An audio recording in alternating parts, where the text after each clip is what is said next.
नमस्कार दोस्तों, vibrant e learning platform पर आपका स्वागत है। तो फटाफट अपने दोस्तों के साथ जुड़ जाएं और अपन पेपर सॉल्यूशन के बारे में बात करते हैं। तो दोस्तों, संडे वाला पेपर है, टेस्ट आईडी आपको दिख रही है 029। तो इसके अंदर आप देखें, फर्स्ट क्वेश्चन क्या है आपका? फिल इन द ब्लैंक्स का क्वेश्चन है। Every time we switch on the television we find some product और the other push toward us. तो इसमें चार ऑप्शन दे रखे हैं, बीइंग, बी और टू बी। तो इसमें से कौन सा सही आंसर होगा, ये बताएं फटाफट आप। अब दोस्तों, इसके अंदर ये देखो, बीच में यहाँ पर आपको कंजक्शन क्या दे रखा है, और दे रखा है। उसके बाद में आगे यहाँ पर जो सब्जेक्ट है वह अब यहाँ दे रखी है। तो अगर यहाँ पर ये पूरा सब्जेक्ट बनेगा तो क्या आ सकता है? डिटर्मिनर दे रखा है, फिर ये एडजेक्टिव होगा तो यहाँ पर नाउन फॉर्म आएगी, इसलिए क्या हो जाएगा? बीइंग हो जाएगा। और कोई सी यहाँ पर ये फॉर्म बन नहीं रही है, तो इसको आप डिटर्मिनर करके, ये एडजेक्टिव करके और ये नाउन करके, और ये अगर एनपी बनेगी तो वो एनपी सब्जेक्ट बन जाएगी, और ये क्या हो जाएगा? यहाँ पर वी हो जाएगा। क्लियर है दोस्तों? नेक्स्ट क्वेश्चन देख लें फिर नेक्स्ट क्वेश्चन है आपका, इनडायरेक्ट का क्वेश्चन है। Ramita said I wished I didn't have to meet my step mother. अब इसके अंदर चार ऑप्शन दे रखे हैं दोस्तों, यहाँ पर आप ऑप्शन वाइज क्वेश्चन करें। सबसे पहले ये देखें आप कि इसमें पहले सी सब में दे रखा है, सेड दे रखा है। विश की क्या फॉर्म बनेगी? विस्ट बनेगी। तो विस्ट सब में दे रखी है, चारों में, तो इससे तो आप ऑप्शन एलिमिनेट नहीं कर पाएंगे। लेकिन अगर इसके अंदर आप ये चीज चेक करें कि दो के अंदर आपको चेंजेस मिलेगा कि यहाँ पर क्या दे रखा है? Didn't have to meet my step mother. तो इसमें यहाँ पर एक तो हैड नोट ये दे रखा है, और एक हेड नोट ये दे रखा है, जबकि इसकी पेसिव यहाँ बननी नहीं है, सी ऑप्शन आएगा। तो इसमें से दोनों में ये दो ऑप्शन बचे, तो दो में आप कंपैरिजन करके देखें। जो यहाँ हैव टू दे रखा है, इसके अंदर वो क्या दे दिया है? गायब कर दिया है। तो ऑप्शन आपके पास बचेगा ही एक, तो एक तो आंसर करना ही है, इसलिए आंसर क्या हो जाएगा आपका? सी हो जाएगा। क्लियर है दोस्तों? नेक्स्ट क्वेश्चन देखो फिर।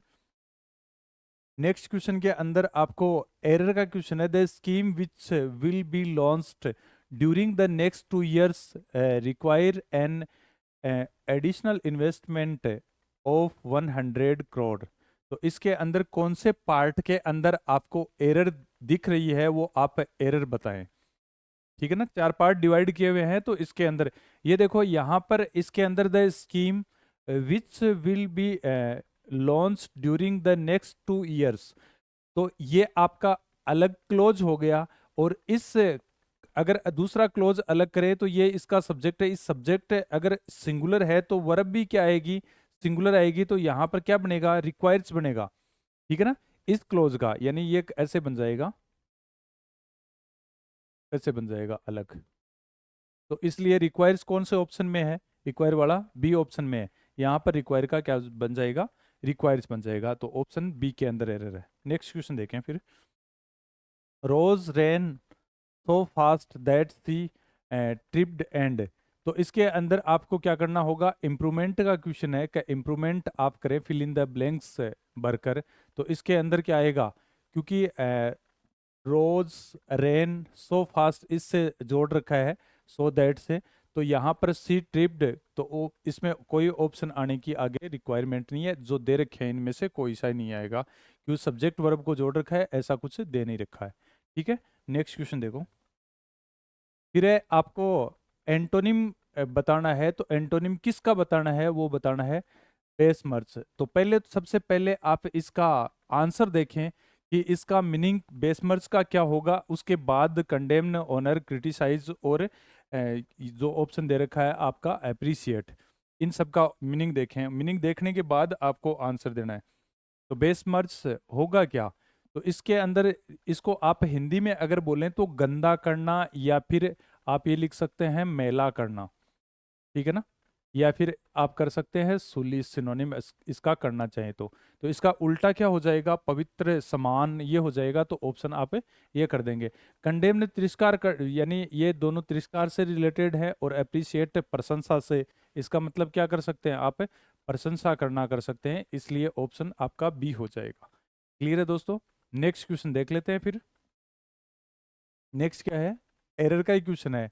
It was by a chance he saw a movie in the theatre होगा ना, मूवी इन द थिएटर, तो no error, he saw a movie in the theatre by a chance it was. तो कौन से option के अंदर error है दोस्तों? बाई चांस होता है, न कि बाई ए चांस होता है, इसलिए ऑप्शन सी हो जाएगा, यहाँ पर एरर है। ठीक है, ऑप्शन सी करें। नेक्स्ट क्वेश्चन देखो। He sat down beside me and started his newspaper. तो इसमें टेंस कौन सा आ रखा है? पास्ट है आ रखा है, तो स्टार्टेड रीडिंग हिज न्यूज़पेपर हो जाएगा, ऑप्शन आपका बी हो जाएगा। ठीक है, नेक्स्ट क्वेश्चन देखो। Dawn was just when we spotted the ship. तो इसके अंदर डॉन का मतलब होता है भोर का समय, सुबह की पहली किरण है, सूर्योदय होना, मतलब धीरे धीरे निकलना। तो यहाँ पर ब्रेकिंग कर देंगे, जस्ट ब्रेकिंग हो जाएगा। तो ब्रेक, अपीयर और डॉन ये आपस में क्या होते हैं? सिनोनिम भी होते हैं। उदय हो रहा है मतलब धीरे धीरे, बाकी कोई सा ऑप्शन आएगा नहीं यहाँ पर। फिर क्वेश्चन है आपका किसका? Underline the segment of given sentence there. हाँ, तो इम्प्रूवमेंट का क्वेश्चन है, have you got confirmation of the receipt of the donation. तो इसके अंदर ऑप्शन आंसर क्या आएगा? हैव यू गोट कंफर्मेशन की जगह क्या आप इम्प्रूव करेंगे, वो बताएं। तो इसके अंदर कोई इंप्रूवमेंट की जरूरत नहीं है, तो आप ऑप्शन क्या कर देंगे? बी कर देंगे। जरूरी नहीं है कि बी नो इम्प्रूवमेंट आपका 4 नंबर ऑप्शन के अंदर ही आए, क्योंकि कईयों को ये आदत भी हो सकती है कि ये तो बी में नहीं आएगा, चौथा ऑप्शन होगा। नेक्स्ट देखो। Let all the passengers of this flight be quarantined for 14 days। तो इसके अंदर आपको दोस्तों बनाना क्या है? एक्टिव वॉइस बनाना है, जो कि क्या दे रखा है यहाँ पर? बी प्लस थर्ड दे रखा है, इसका मतलब क्या दे रखा है? पेसिव वॉइस दे रखा है। तो इसका आपको एक्टिव बनाना है, तो एक्टिव बनाने के लिए आपको बी प्लस थर्ड का करना होगा। तो क्वांटाइन तो आपको देखना ही देखना होगा। तो क्वांटाइन किसके अंदर दे रखा है? कि इसके अंदर भी है, इसके अंदर भी है, और इसके अंदर भी है, और इसके अंदर भी है। तो इससे तो आप ऑप्शन क्या नहीं कर सकते? एलिमिनेट नहीं कर सकते। लेकिन लेट से स्टार्ट होने वाला सेंटेंस है, तो इसका सबसे पहली बात है कि आपने किसको ऑब्जेक्ट, यानी ऐसी लेट से जब भी अगर आप कोई पेसिव बनाते हैं, तो लेट प्लस क्या आता है? ऑब्जेक्ट आता है, और उसके बाद वर्ब आती है। तो यहाँ पर जो वर्ब की फॉर्म बना रखी है, तो फर्स्ट वर्ब से, यानी इंपेरेटिव सेंटेंस के अंदर ज़्यादातर यूज करते हैं। तो वर्ब की फर्स्ट फॉर्म है, उसको बी प्लस वर्ब की थर्ड फॉर्म किया जाता है। तो सबसे पहले बी आप यही रखेंगे ना, वर्ब की फर्स्ट फॉर्म। तो यहाँ पर ऑप्शन क्या आ जाएगा? डायरेक्ट ही बी ऑप्शन आ जाएगा, यानी सबसे इजी पैसिव इन्हीं की बनती है। नेक्स्ट क्वेश्चन देखो। सिनोनिम दे रखा है दोस्तों, सिनोनिम आपको बताना किसका है? अबाउंड का बताना है। तो अबाउंड का सिनोनिम यहाँ इंक्रीज होगा, फ्लोरिश होगा, सक्सीड होगा, मीगर होगा। तो सीधे से आपको मीनिंग देखने हैं। अबाउंड, प्लेंटीफुल, अबंडेंट, ये इनके मीनिंग होते हैं, यानी अथाह या बहुत सारा। तो यहाँ पर फलना फूलना या बहुत सारा, अथाह के सेंस में आप क्या करेंगे? फ्लोरिश करेंगे।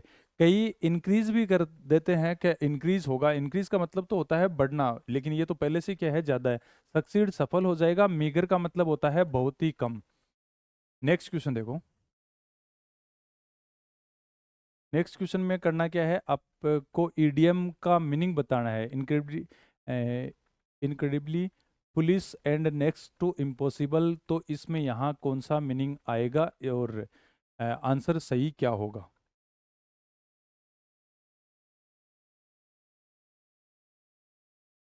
हाँ, इसका मीनिंग क्या होगा?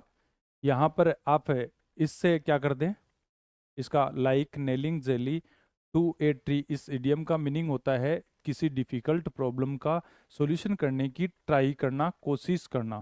तो ऑप्शन आपका क्या हो जाएगा? डी हो जाएगा।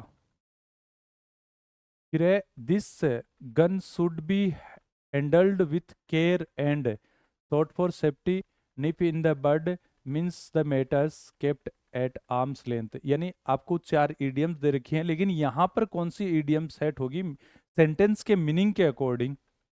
तो सेंटेंस के मीनिंग के अकॉर्डिंग आप आर्म्स लेंथ का मतलब होता है थोड़ा दूर रखना। मतलब जो भी गन है, गन को क्या करना है, आपको बहुत सावधानी पूर्वक रखना है, थोड़ा दूर रखना है।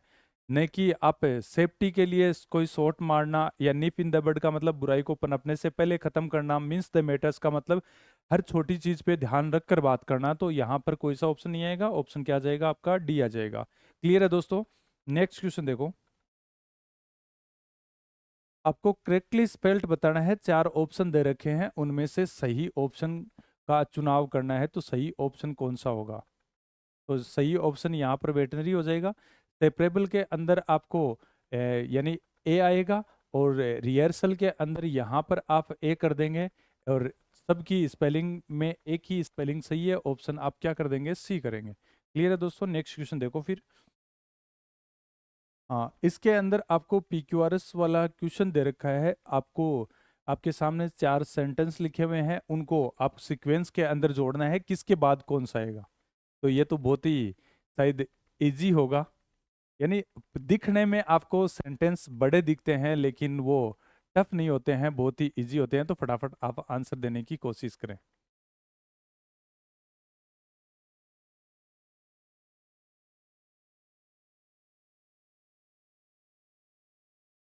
हाँ, सेंटेंस बड़े जरूर हो सकते हैं, पढ़ने में आपको दिक्कत है। तो इसके अंदर सारे सेंटेंस पढ़ लें। He told his friends that his difficulties were a sign of God's confidence in him. A businessman remained cheerful even though he suffered one catastrophe after another. Therefore, when he was serving in the armed forces, too, his senior officer had chosen him for dangerous missions because he knew he could be trusted. First, his son had a serious accident, and then he had huge losses in his business, but he was not perpetuated. Perpetuate का मतलब होता है difficult situation के अंदर भी मतलब नहीं घबराना। और एक आधा ऑप्शन कैटेस्ट्रोफ आया है इसके अंदर, इसका मतलब होता है विपदा या आपदा। और तो ऐसा कोई वर्ड है नहीं जो आपको इसका मीनिंग नहीं आता है। तो इसके अंदर दोस्तों फर्स्ट प्रायोरिटी में किसको रखेंगे? आप बिजनेसमैन के बारे में, यानी बिजनेस के बारे में बात कर रहा है, और उसके बाद आप इस बिजनेसमैन रिमेन चेयरफुल, यानी हमेशा ही क्या रहते हैं, वो बहुत ही खुश रहते हैं, और सफर बहुत, यानी बहुत सारी विपदाओं को वो क्या करते हैं, एक के बाद एक प्रॉब्लम, कोई ना कोई समस्या आती रहती है। जैसे फर्स्ट समस्या क्या आई, वो फर्स्ट समस्या आई, तो इसका मतलब ऑप्शन नंबर 2 क्या आ जाएगा, ये आ जाएगा। फिर वो समस्या आई तो उसने अपने दोस्तों के उसके बारे में बताया, तो इसका मतलब ये 3 नंबर ऑप्शन हो जाएगा। और उसके बाद उसका क्या हुआ, सॉल्यूशन ये हुआ, तो इसका मतलब 4 हो जाएगा। तो ऐसी कौन सी सीक्वेंस बैठ रही है? तो बी, फिर डी, फिर ए, सी। तो ऑप्शन आपका सी आ जाएगा। क्लियर है दोस्तों? नेक्स्ट क्वेश्चन देखो। नेक्स्ट क्वेश्चन भी आपका फिर इन द ब्लैंक का ही है। Both the boys were without helmets and were bleeding profusely. तो इसके जस्ट बाद में कौन सा ऑप्शन आएगा, ये बताएं आप। ठीक है, बहुत ही इजी सा क्वेश्चन है। तो उसके जस्ट बाद में आपको एक ऑप्शन सेलेक्ट, कई बार तो क्या होता है कि फर्स्ट ऑप्शन के साथ कौन सा ऑप्शन आएगा, तो उससे आप ऑप्शन एलिमिनेट कर सकते हैं। दूसरा आप क्या करेंगे, सेकंड के साथ, लास्ट वाले के साथ कौन सा आएगा। हाँ, तो फर्स्ट वाले के साथ आपका ऑप्शन कौन सा आएगा दोस्तों? Both the boys were without helmet and were bleeding profusely. तो इसके बारे में, किसी के बारे में अगर बताया है, बंदे के बारे में, तो नाम आएगा। तो इसका मतलब ऑप्शन क्या आएगा, पहला डी आएगा। अब डी ऑप्शन देखो, इसमें नहीं है और इसमें नहीं है, दो में बचा है। अब दो में ये देखो, इस मोमन वेस्टेड नो टाइम के बाद में क्या आएगा, ये देखो आप। कि एक के बाद में तो क्या आ रहा है, सी आ रहा है, एक के बाद में ए आ रहा है, तो इसमें से कौन सा ऑप्शन आएगा, ये चीज चेक करें आप। तो डी के बाद में आप ऑप्शन, दो ही ऑप्शन बचे, या तो आप ए देखें, तो ए देख लें पहले, the timely help saved the lives. तो लेकिन उनके बारे में अगर आपको बताया होगा, इंफॉर्मेशन मिलेगी तब की बात है ना। तो इसलिए आप क्या करेंगे, इसके बाद 2 नंबर ऑप्शन को प्रायोरिटी में रखेंगे। With the help of some passer, passer by का मतलब होता है राहगीर। He picked them up and immediately took them to a hospital in his car. वो कार के अंदर कुछ ले गया, ऐसी कोई बात चर्चा चल रही है। और इसके बाद में ऑप्शन आप क्या करेंगे, ही इन्फॉर्म्ड दियर फैमिलीज, उसके बाद में उन्होंने क्या किया है, उन बंधुओं को किसी के बारे में, मतलब किसी को अगर बताना है तो वो बताएगा, तो इसका मतलब 3 नंबर ऑप्शन। और फिर उसके बाद में 4 नंबर ऑप्शन आ जाएगा। तो ऑप्शन आप इसमें से सिलेक्ट करेंगे तो 1 नंबर को करेंगे। क्लियर है दोस्तों? यानी आप सीक्वेंस जोड़ना सीख लें, उसके बाद आपको कोई दिक्कत आने वाली नहीं है। सीक्वेंस जोड़ लें बस। फिर ये देखो, आपका वन वर्ड आया है। वन वर्ड क्या है, अलाउिंग और असिस्टिंग टू डिस्कवर। क्या अलाउ करना, परमिशन देना किसी को, असिस्ट का मतलब सहायता करना, किसके लिए, कोई खोज करने के लिए। तो कॉन्सेप्चुअल का मतलब क्या होता है, कॉन्सेप्चुअल आप अगर लिखना चाहें तो ये लिख सकते हैं बेस्ड ऑन आइडियाज कर सकते हैं। बेस्ड ऑन क्या हो जाएगा, आइडियाज हो जाएगा। अन्य इम्पेरिकल, इम्पेरिकल का मतलब क्या होता है दोस्तों, आप ये कर सकते हैं कि ये होता है प्रैक्टिकल, जिसके बारे में प्रैक्टिकल नहीं किया हुआ है। और एडुकेटिव आप शिक्षा से जान मीनिंग ले सकते हैं। ह्यूरिस्टिक का मतलब होता है अनुभवी। ठीक है ना? तो आंसर क्या हो जाएगा आपका, डी हो जाएगा। क्लियर है दोस्तों? नेक्स्ट क्वेश्चन देखो। Too great to be expressed और described in words, ineffable, indelible और अनफॉलिंग और अनडिस्पेंसिबल। तो इसमें से आप कौन सा आंसर करेंगे? बहुत ही चारों क्वेश्चन के आंसर है वो आप चेक कर लें और उसके बाद में आप आंसर दे दें। तो इसमें ये देखो, ग्रेट टू बी एक्सप्रेस यानी यानी वर्ड के अंदर कहा नहीं जा सके तो उसको ए कहा कर सकते हैं। तो ए कहा ऑप्शन क्या हो जाएगा, ये हो जाएगा, जिसको कहा नहीं गया हो। अनफॉलिंग का मतलब क्या हो जाएगा, जो कभी गलती नहीं करे। और इनएलिजिबल का मतलब आप एमिट कर सकते हैं। इंडिस्पेंसिबल का मतलब आप अपरिहार्य कर सकते हैं। क्लियर है? नेक्स्ट क्वेश्चन देखो। इसमें आपको होमोफोन्स फिल करने हैं। तो होमोफोन्स आपको इनेप्ट और इनेप्ट दोनों में ही सेम आ गए हैं, वो चेक करें। ये उल्टे आ रखे हैं, ये चेक करें। ठीक है ना? सारे ऑप्शन आपको चेक करने हैं, या ये चेक करें।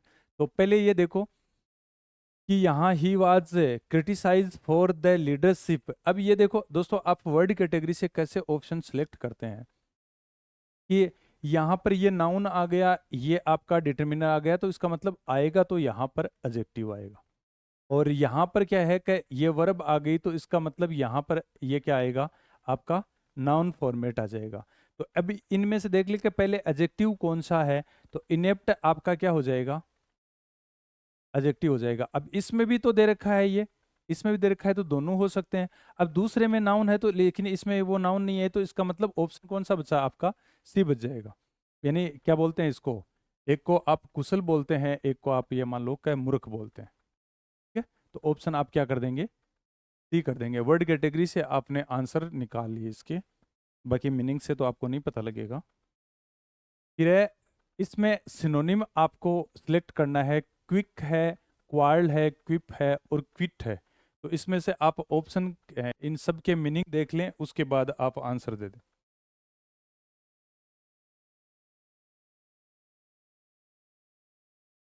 हाँ, जेब का मतलब क्या होगा दोस्तों, कि बहुत ज़्यादा कोई तीव्र है या फिर बहुत ही ज़्यादा कोई चालाक है, क्लेवर है, तो क्विक हो जाएगा। क्विक जल्दी होता है, क्वार्ल लड़ाई झगड़ा, क्विट का मतलब निकल जाना। नेक्स्ट क्वेश्चन देखो। हाँ, नेक्स्ट क्वेश्चन है आपका फिल इन द ब्लैंक आपको बढ़ने हैं, इसको आप क्लोज टेस्ट बोलेंगे। तो क्लोज टेस्ट में what are the future possibilities for space travel in the long term. तो फ्यूचर में क्या पॉसिबिलिटीज हैं कि स्पेस में लंबे समय तक रहने के लिए। तो फिर आप आगे क्या करेगा, will human go after they have explored our solar system. तो लोग सोलर सिस्टम की खोज के लिए कहाँ जाएंगे, तो इसलिए आप यहाँ पर वेयर, हाउ, वाई और वेन, तो आपको किसी जगह के बारे में बताया जा रहा है, इसका मतलब आप ऑप्शन क्या करेंगे, वेयर कर देंगे। क्लियर है दोस्तों? नेक्स्ट देखो। नेक्स्ट देर का है, इट इज सेड, ऐसा कहा जाता है, Star Trek could hold the two these questions. तो आंसर टू दीज क्वेश्चंस, इसमें तो कोई ऑप्शन आपको चेक करने की जरूरत ही नहीं है। ठीक है ना? तो आंसर क्या हो जाएगा, क्या क्यूरीज डोर, ये तो दो ऑप्शन आ ही नहीं सकते। सॉल्यूशन और आपको आंसर में से ऑप्शन सेलेक्ट करना है, तो यहाँ पर आपका ऑप्शन क्या हो जाएगा, बेहतर आंसर हो जाएगा। नेक्स्ट देखो, फिर है it is predicted that travel to other galaxies will only be in whose starship. तो इसमें आप 98 के अंदर क्या हो जाएगा कि ये प्रिडिक्ट किया जाता है कि और पॉसिबिलिटी के बारे में। तो आप क्या कर सकते हैं, यहाँ पर क्या कर सकते हैं, hold the possible to these. तो ऑप्शन क्या आ जाएगा आपका, बी आ जाएगा। अचीव्ड का मतलब तो प्राप्त करना, इम्प्लीमेंट मतलब लागू करना, इमेजिन का मतलब सोच विचार करना। तो ऐसा ऑप्शन नहीं आएगा, तो यहाँ पर आप पॉसिबल संभावना वाला कर दें। नेक्स्ट क्वेश्चन का आंसर आप बताएं। फिर है these will wander through space for hundreds और even thousands of years, each of them will carry a large human population हो जाएगा इसमें। सो इंस्टिंक्ट ये तो गायब हो जाना होता है, कॉलोनी आप संरक्षित कोई राज्य बोल देते हैं, तो यहाँ पर पॉपुलेशन कर दें। ठीक है, नेक्स्ट क्वेश्चन और देखो। फिर some of those people will take over a suitable new planet and settle down there. These search for new planets to settle in will continue until life on planet Earth could be just a memory. तो distant, imaginary, nearest और factual. तो this search यानी new planet के लिए जो search आप कर रहे हैं, तो इसके लिए आप क्या करेंगे, डिस्टेंट दूर के बारे में बात करें, नियरेस्ट नज़दीक, इमेजनरी काल्पनिक होता है, और फैक्चुअल फैक्ट तथ्य आधारित होता है। तो बहुत बहुत धन्यवाद दोस्तों लगातार बने रहने के लिए। जाते वक्त लाइक, शेयर और सब्सक्राइब नहीं किया तो वो भी करें, और अपने दोस्तों के साथ भी शेयर करें। फिर भी अगर आपको कोई और भी डाउट रहती है तो आप पूछ सकते हैं। धन्यवाद दोस्तों।